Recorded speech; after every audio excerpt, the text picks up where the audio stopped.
चलने वाले पथिक की पहली सीढ़ी है कि अपनी वाणी पर अंकुश कर ले। वांग निरोधो योगस्य प्रथमम द्वारम, मौन का आश्रय ले लो। ज्यादा बोलने का अभ्यास ही नहीं होना चाहिए। बड़े अपराध बन जाते हैं, निंदा स्तुति बन जाती है, दोष दर्शन होने लगता है, वो साधक गिर जाता है। मौन का स्वभाव बनाना चाहिए। जड़ मौन यहां वृंदावन में ठीक नहीं। यहां हम राधा राधा बोलेंगे, प्रभु की चर्चा बोलेंगे, कोई प्रश्न करेगा तो जो शास्त्र सम्मत बात है उत्तर देंगे, नहीं तो मौन रहेंगे। प्रपंच की तरफ से पूर्ण मौन होना चाहिए। आपको पहली बार कोई खड़ा करके बात कर रहा है, समझ में आया कि इससे बात करना प्रभु को भूल जाना है, अगली बार से वो कहेगा राधे राधे, उत्तर नहीं देना। श्री हरिवंश, उत्तर नहीं देना। अंदर से श्री हरिवंश बोले, चल दिए। हमें किसी से क्या लेना देना। हम किसी का अहित नहीं करेंगे, अमंगल नहीं करेंगे, हम किसी पर दोष दर्शन नहीं करेंगे, पर हम अपनी वृत्ति को भगवदाकार करने आए हैं। ये नहीं कि कोई हमसे बोले तो हम बोलना जरूरी है, नहीं। कोई प्रश्न करे तो बोलना जरूरी नहीं। उपासक हो, आप कृपा करें तो बात कर ले, ना चाहे तो बिल्कुल आपके ऊपर कोई शासन नहीं कि आपको बात करना ही पड़ेगा, ऐसा सिद्धांत नहीं है। योगस्य प्रथमम द्वारम वांग निरोधो, सबसे पहली साधना वाणी को रोक ले। बोलने से बहुत शक्ति नष्ट हो जाती है। जैसे हम भगवत चर्चा करें तो इससे शक्ति बढ़ती है, लेकिन प्रपंच की वार्ता करने से वाणी की शक्ति नष्ट हो जाती है। जब आपकी जबान अपवित्र हो गई तो नाम कैसे चलेगा? जब वाणी अपवित्र है तो आपके अंदर शास्त्री कैसे शब्दों का भाव आ पाएगा? नहीं आ पाएगा। महावाक्यार्थस्य विचारिता, आप नहीं विचार करने की क्षमता वाले रहेंगे। यदि आपने व्यर्थ की बातें शुरू कर दी, अश्लील भाषण बोलते, गंदी भाषा बोलते, तो आप में कभी विचार शक्ति ही नहीं रह जाएगी कि आप शास्त्रों के, संतों के वाक्यों का मनन करने की सामर्थ्य रखें। खो देंगे सामर्थ्य। बहुत अमृतमय वचन निकलते हैं मौन वाणी को पावन रखने वालों के, एकदम शहद में डूबे हुए वचन। इसलिए वाणी पर अंकुश कीजिए। जरूरत हो तो बोलिए, नहीं तो मौन। श्री जी का जस गाइए, नाम कीर्तन कीजिए, इसके अलावा मौन रहिए। इन नियम ले लीजिए। जब आए हो भगवत प्राप्ति के लिए तो काहे को बख्शो।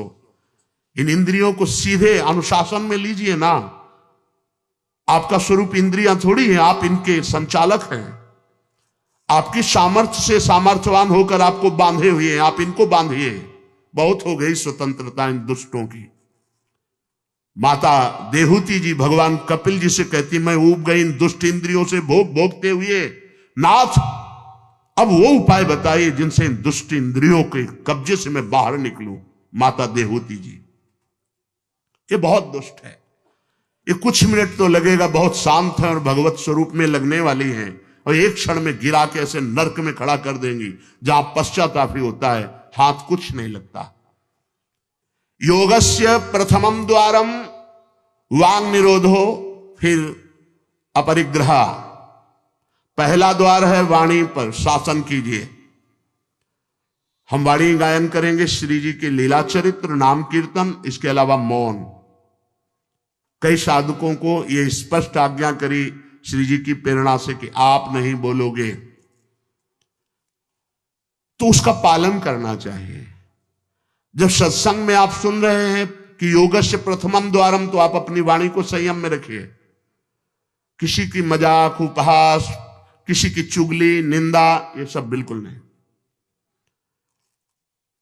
अगर आप ये सब करते रहेंगे तो निरंतर नाम नहीं चलेगा। आप सत्संग का मनन नहीं कर पाएंगे। मनन करके आप अपने आराध्य देव में स्थित नहीं हो पाएंगे। जरूरी है मौन, जरूरी है, पर विचार मौन।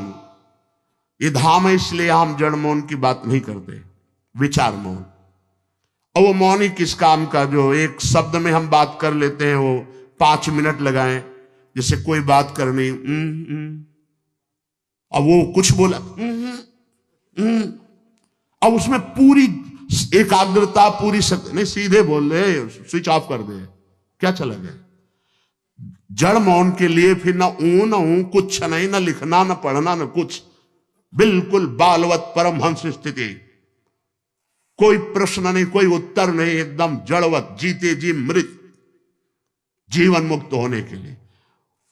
तो वो ये श्रीधाम वृंदावन है, यहां उचित नहीं, क्योंकि यहां राधा नाम स्वयं हरि रटते हैं, तो हमारी जबान की सार्थकता है, राधा नाम कीर्तन करें, वाणी जी का गायन, इसके अलावा मौन रहे। दूसरा, अपरिग्रह, उतना ही स्वीकार कीजिए जिससे आपकी जीवन यात्रा चलती, इसके बाद नहीं।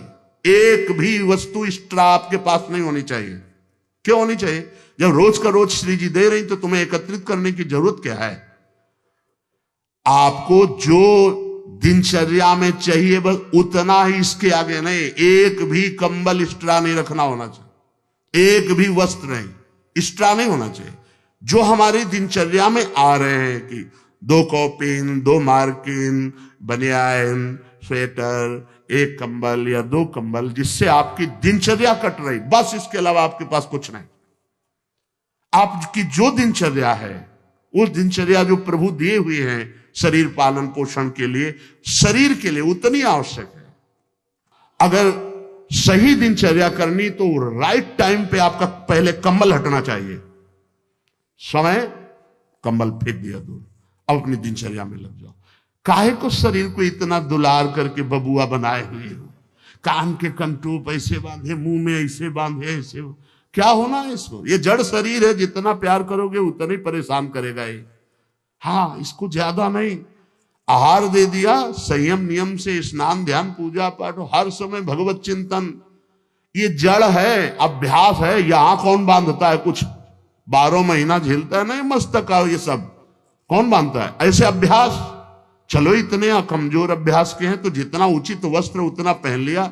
अब ये नहीं कि सोमवार को हरा, मंगल को नीला और बृहस्पति को पीला, और अलग अलग दिन के अलग अलग स्वेटर, अलग अलग दिन के अलग अलग।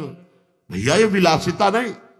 भगवत प्राप्ति करनी तो एक स्वेटर में 10-5 साल तो कट ही जाएंगे, दूसरा हम क्यों लें?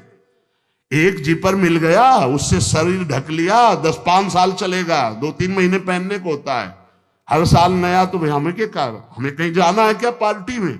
हमारी यही पार्टी, बाबा जी की पार्टी, भगवत मार्ग के पथिक है। उचित उचित बिल्कुल नहीं से बहुत, वो इसको दुलार करने का मतलब है अपना पतन करना। सच्ची मान लीजिए, इसका पतन करना। वयोवृद्ध है, रोगी शरीर, वो अलग बात है।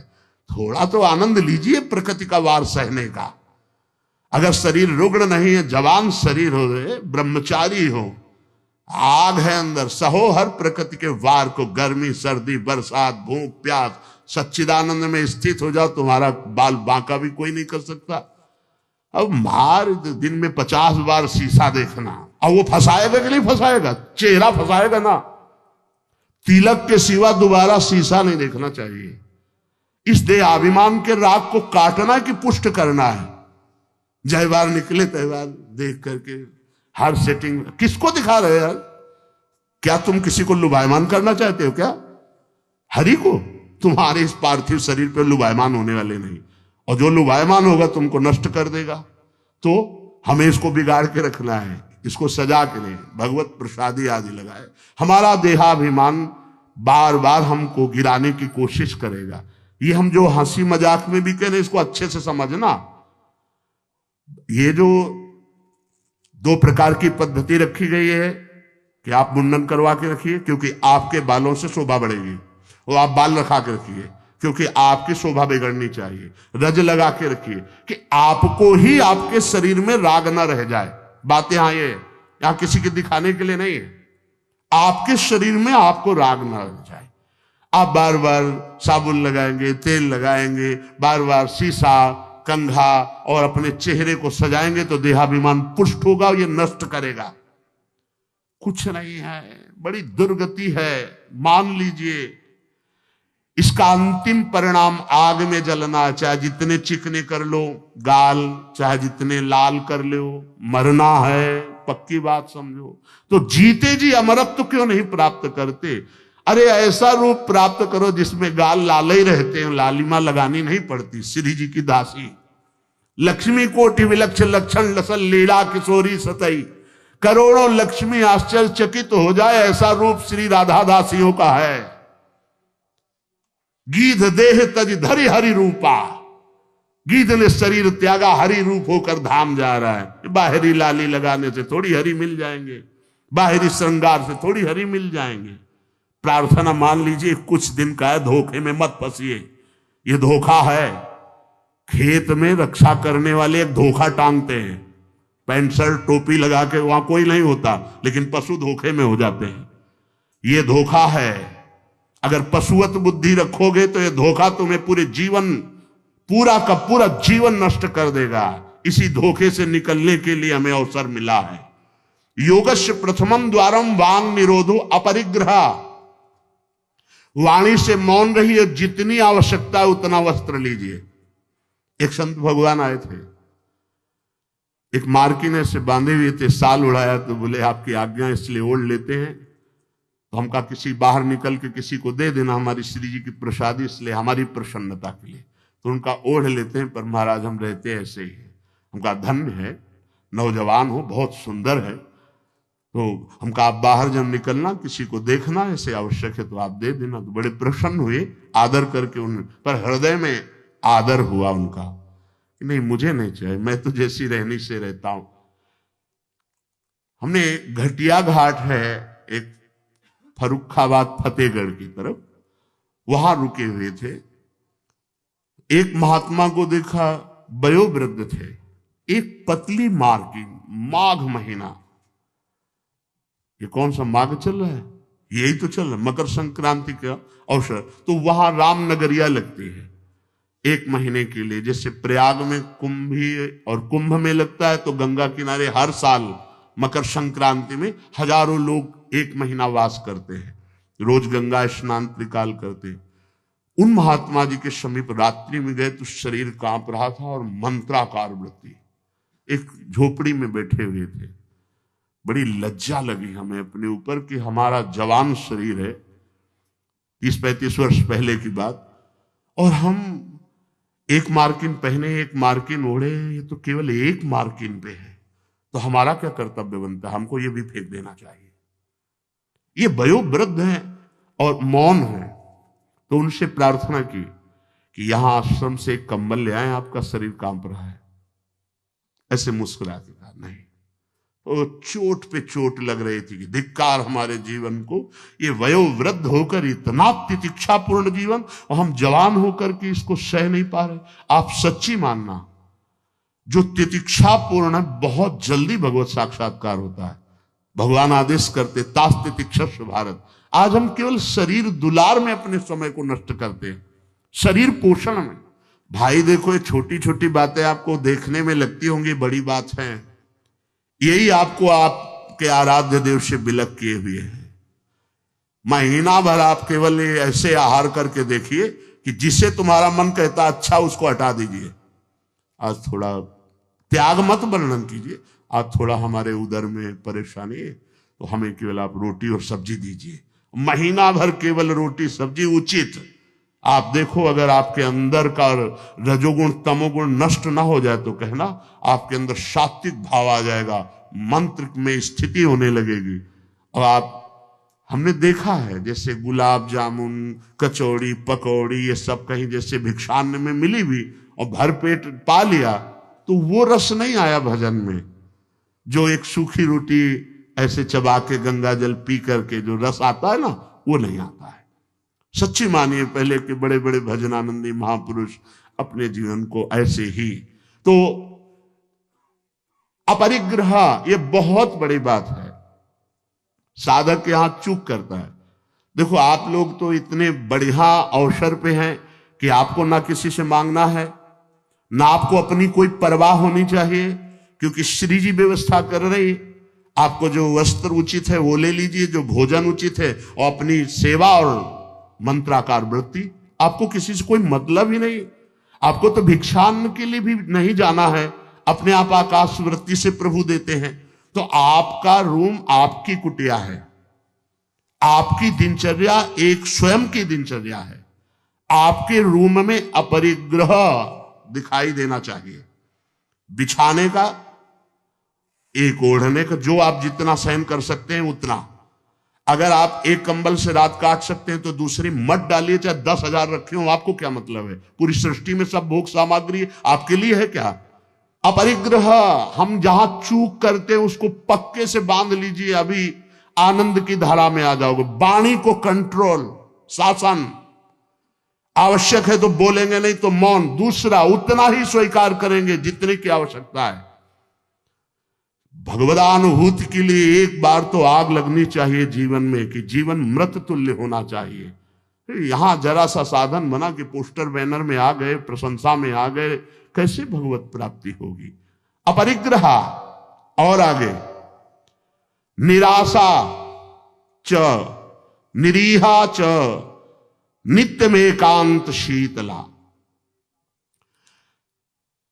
आशा ही परमम दुखम, नैराश्यम परमम सुखम। उपासक को किसी व्यक्ति, वस्तु, स्थान से कोई भी आशा नहीं होनी चाहिए। हाथ जोड़ के तुम्हारे कमरे में पहुंचा दिया जाएगा तुम्हें जो आवश्यक है। तुमको आके रजिस्टर में लिखने की जरूरत नहीं, तुम्हें मांगने की जरूरत नहीं है। तुम निष्ठापूर्वक ध्यान दे करके देखिए, ये देखा गया जीवन में, जिस समय जो आवश्यकता होती है हाथ जोड़कर वो आता है। कौन? जिसकी शरण में हो, समझ नहीं पाते, और कहता है ये वस्तु ले लो, तो आश्चर्य होता है कि ये बात कैसे कोई जान गया कि मुझे आवश्यकता थी, मेरे शरीर को आवश्यकता थी। जितनी जो आवश्यकता उतना। इसके बाद आशा ही नहीं, निराशा हमारा परम पद में पहुंचाने वाला मार्ग है। आशा ही परमम दुखम, नैराश्यम परमम सुखम। किसी व्यक्ति से, किसी वस्तु की आशा बिल्कुल नहीं होनी चाहिए। तब लग जोगी जगत गुरु, जब लग रहा है निराश, जब आशा मन में भई, जग गुरु जोगी दास। आशा नहीं होनी चाहिए। आशा एक ही बात की होनी चाहिए, कब किशोरी जो मिलेंगी। आशा से दास्यम वृषभानु जायास, तीरे समध्यास जब भानु जाया, कब मैं अपने स्वरूप में स्थित होऊंगा। इसके अलावा कोई आशा नहीं। शरीर की आवश्यकता है, मान लो यहां सुविधा है कि भाई आप यहां से ले लीजिए, तो आप ले लीजिए, नहीं तो किसी से मांगने की जरूरत नहीं।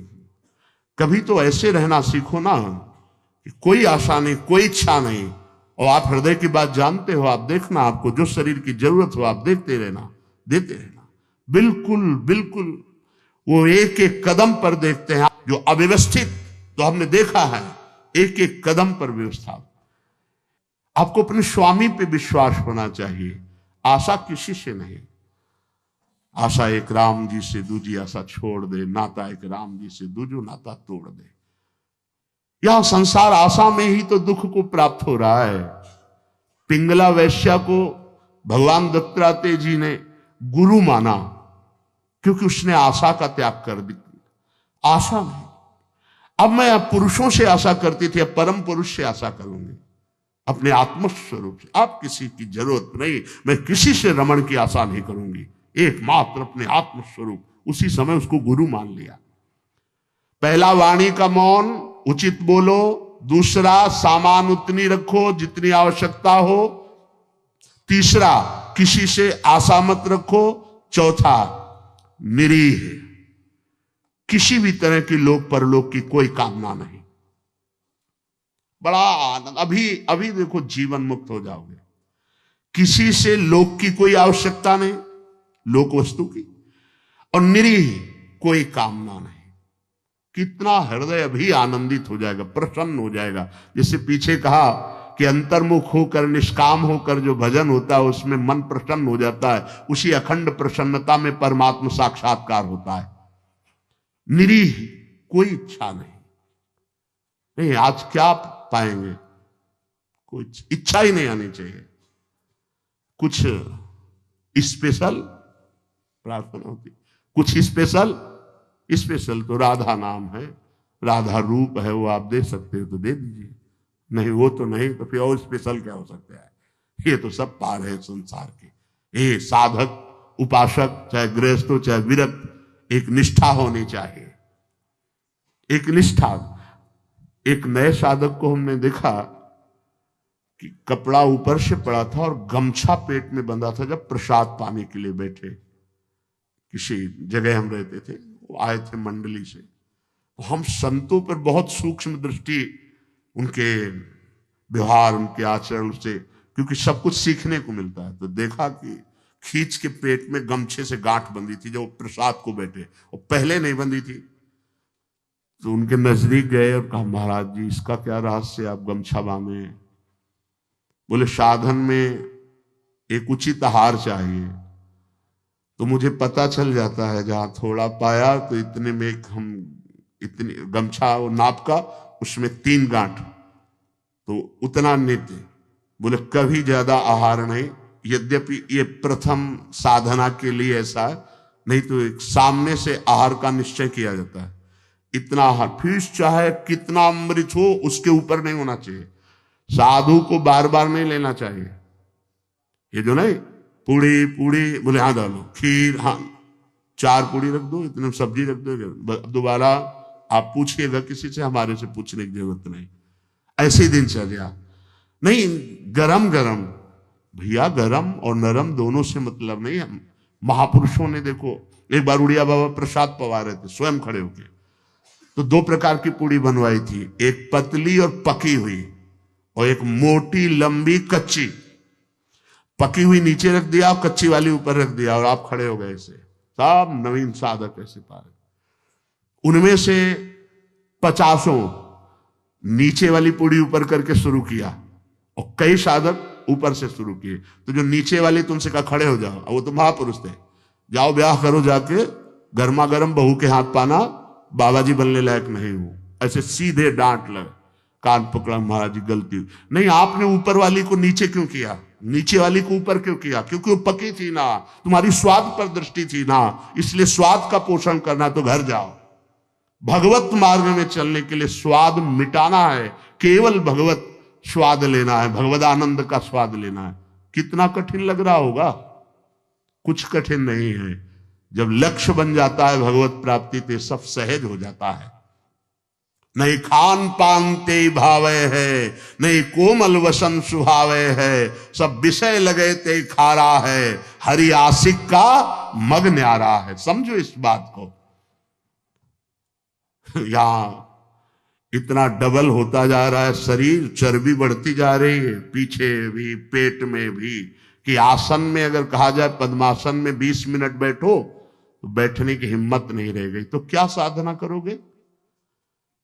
बिल्कुल ये बात होश में रखिए, शरीर को बढ़ावा देना बिल्कुल अपना नाश करना है। उचित आहार ऐसा कि पाने के बाद तुरंत आसन में 1 घंटे बैठना पड़े तो आपको कोई परेशानी न हो। मान लीजिए आप उदर नहीं है, आप प्राण नहीं है, आप रसेंद्री नहीं है, आप मन नहीं है, उचित आहार दीजिए, रात दिन भजन में लगी, अभी सात्विक भाव आ जाएगा। सात्विक भाव नहीं आ रहा। ईमानदारी से देखिए आप कितना समय मोबाइल में नष्ट करते हैं। जिनके पास मोबाइल है, ईमानदारी से देखिए आप कहीं अंतर्मुख अध्यात्म की वृत्ति से युक्त हो पाएंगे? आप रजोगुणी भोजन करते हैं, आप टच वाला मोबाइल रखते हैं, आप अधिक समय उसमें, भले आप इधर उधर, क्या समय नष्ट कर रहे हो। एक एक सेकंड इतना है। जब कोई जरा सी व्यर्थ की बात करता है तो चिड़चिड़ाहट पैदा होती कि ये तुम अपना समय नष्ट कर रहे हो, समय नष्ट कर। अरे जितने सेकंड में हम राधा राधा बोलते उतने में तुमने व्यर्थ बात सुना दी, व्यर्थ बात। चलो गृहस्थ आश्रम में व्यापार नौकरी आदमी, तो उसको बेचारे को व्यवस्था है, लेकिन आप भगवत मार्ग के पथी गए, आपका बिल्कुल एक एक मिनट बड़ा कीमती है, एक एक मिनट जगत मंगल के लिए है। हम 1 मिनट में 10 बार 20 बार नाम लेंगे और वो नाम जगत को देंगे कि जगत का मंगल हो, तो हमारी साधुता सुरक्षित हो गई।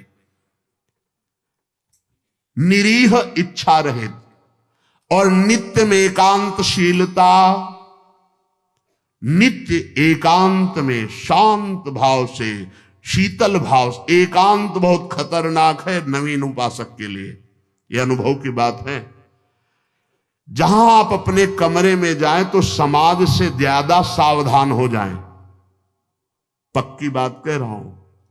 समाज में तो बहुत शालीन गंभीर स्वभाव अपने को रखना ही पड़ेगा, क्योंकि हजारों की दृष्टि है। एकांत में किसी की दृष्टि नहीं है, उसकी दृष्टि है जिसके लिए आप बाबा जी बने हो या जिसके लिए आप भगत बने हो। अब एकांत आपका कहां जा रहा है वो खुद देख रहा है।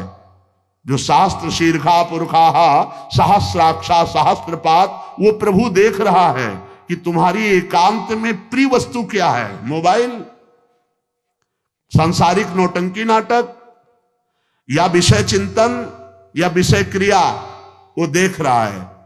और अगर आप एकांत में शास्त्र स्वाध्याय कर रहे हैं, नाम जप कर रहे हैं प्रभु के लिए, तो वो देख रहा है, वो भी देख रहा है। इसलिए प्रार्थना है नित्य में एकांतशीलता। आपका स्वभाव एकांत में बहुत ही सावधानी पूर्वक समय कटने वाला हो। एकांत साधु का सही तो परमार्थिक। कैमरे के आगे तो सब सही बोलेंगे, सही देखना होगा, सही हरकत में रहना होगा। एकांतिक आपकी हरकत क्या है, एकांत में आपका चिंतन क्या है, यही खास बात होगी। दो मुखड़े होते हैं, एक होता सामाजिक, एक होता एकांतिक। सामाजिक से भी एकांतिक सावधान साधु का मुखड़ा होता है। असाधु का समाज में बहुत बढ़िया और पीछे कुछ और होता है। हर एक व्यक्ति की बुद्धि में दो बुद्धि होती है, एक होती सुमति, एक होती कुमति।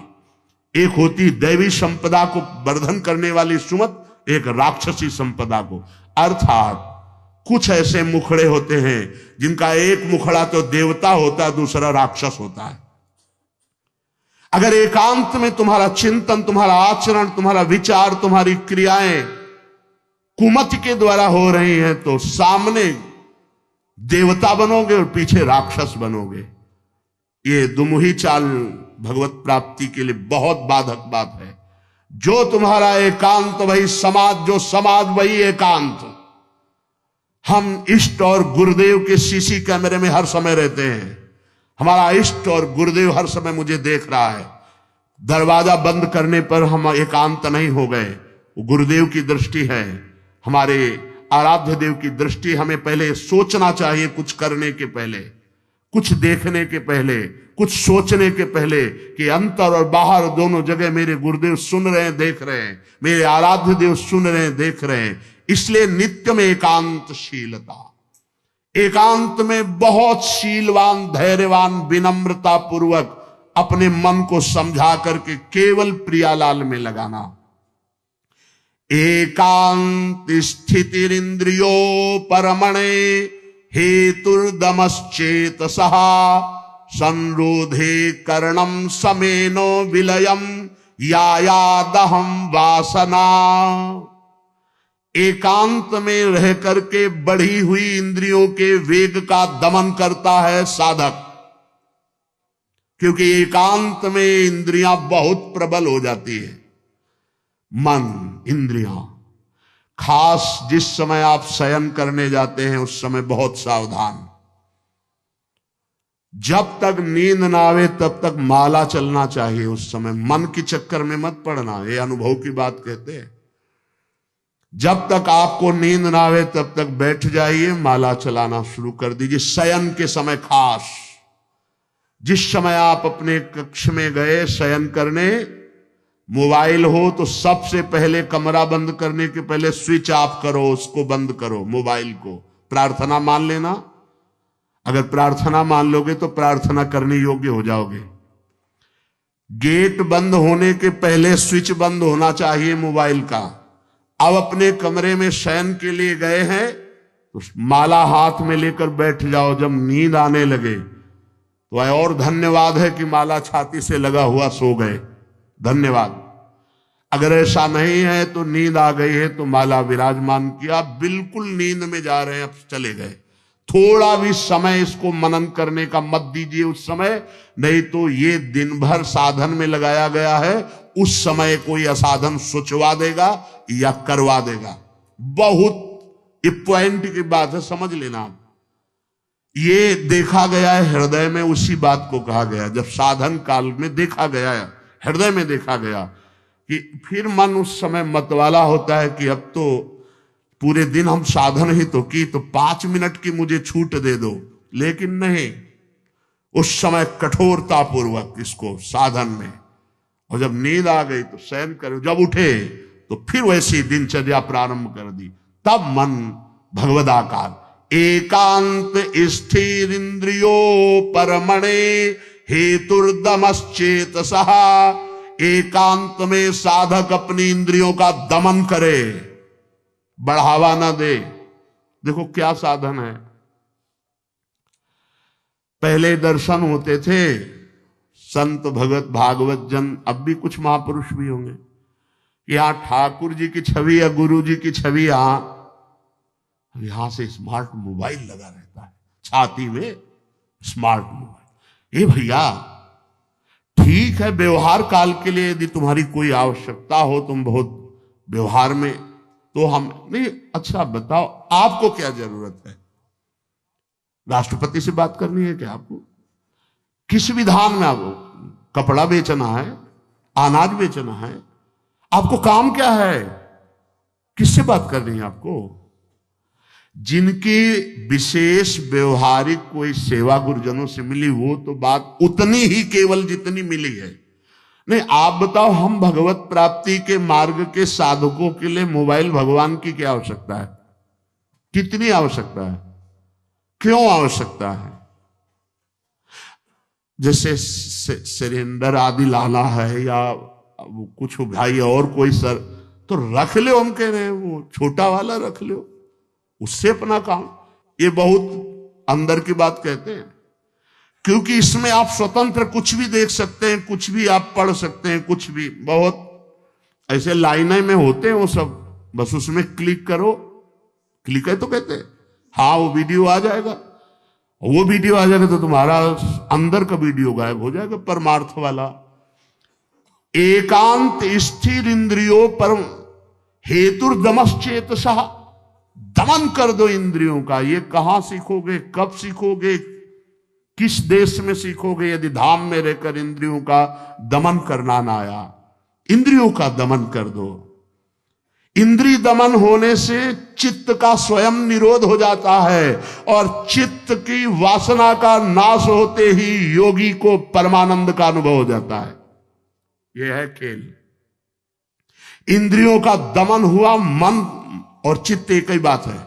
चित्त का निर्वासनिक होना, ब्रह्मानंद का स्फुरित हो जाना, भगवदानंद का स्फुरित हो जाना, और फिर स्फुरित होकर अविचल भाव में स्थित हो जाना। यही जीवन मुक्त अवस्था मुनि की होती है, महात्मा की होती है। साधक सिद्ध अवस्था को प्राप्त हो जाता है। इसलिए जो सत्संग में सुना उसका मनन किया जाए, उसको जीवन में धारण किया जाए।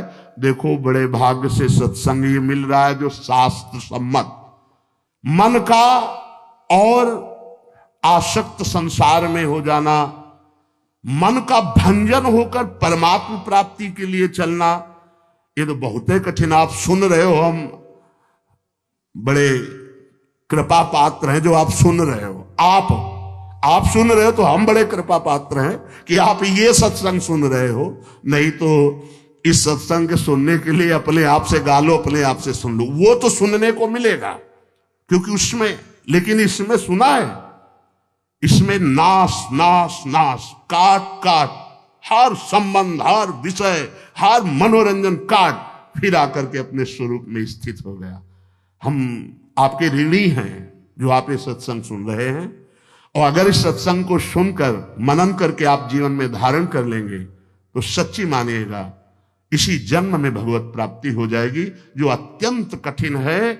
नहीं तो विषय रस बढ़ाने वाला, संसार पे सत्यत्व बुद्धि करने वाला, नाना प्रकार के भोगों की प्राप्ति का उपाय बताने वाला, ये तो बात मिल सकती है, ये प्रवचन मिल सकता है। लेकिन समस्त संशयों को छिन्न भिन्न करके परमात्मा स्थित करने, ये तो जब द्रवहि दीन दयालु राघव तो साधु संगति पाइए। इसलिए लाभ ले लीजिए।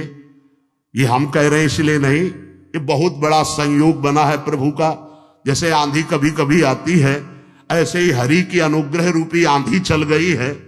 अगर इस आंधी में उड़ गए तो प्रभु के पास पहुंच जाओगे, और नहीं तो आगे कलयुग की आंधी ऐसी आ रही है जो काली आंधी है, जिसमें मार्ग ही नहीं दिखाई देगा कि सतमार्ग किसे कहते हैं। जीवन का लाभ ले लीजिए। अपनी इंद्रियों को ज्यादा बहिर्मुख मत कीजिए, नाम जप कीजिए, भगवद आश्रित रहिए। जो सुनिए तो मनन कीजिए, ना पकड़ पाए तो बार बार सुनिए। आजकल तो सुविधा है कि आप इसे 1000 बार सुन सकते हैं। बार बार सुनिए, ये जरूर सुनिए, क्योंकि ये तुम्हारे मन का नाश करेगा जो वासनामय है, तुम्हारी इंद्रियों का दमन करेगा। इंद्रिय और मन को बढ़ावा देने वाला कुसंग होता, सत्संग नहीं। सत्संग तो वही होता है जो सत्य में स्थित कर दे। बड़े भाग पाइप सत्संगा तो बिना प्रयास होई भो भंगा। नाम न छूटने पावे, बस नाम चलता रहेगा तो सब ठीक हो जाएगा। जैसे भी बने, उठते बैठते चलते फिरते प्यारी जी का नाम राधा राधा रटते रहिए। शेष चर्चा आगे। श्री राधा वल्लभ लाल।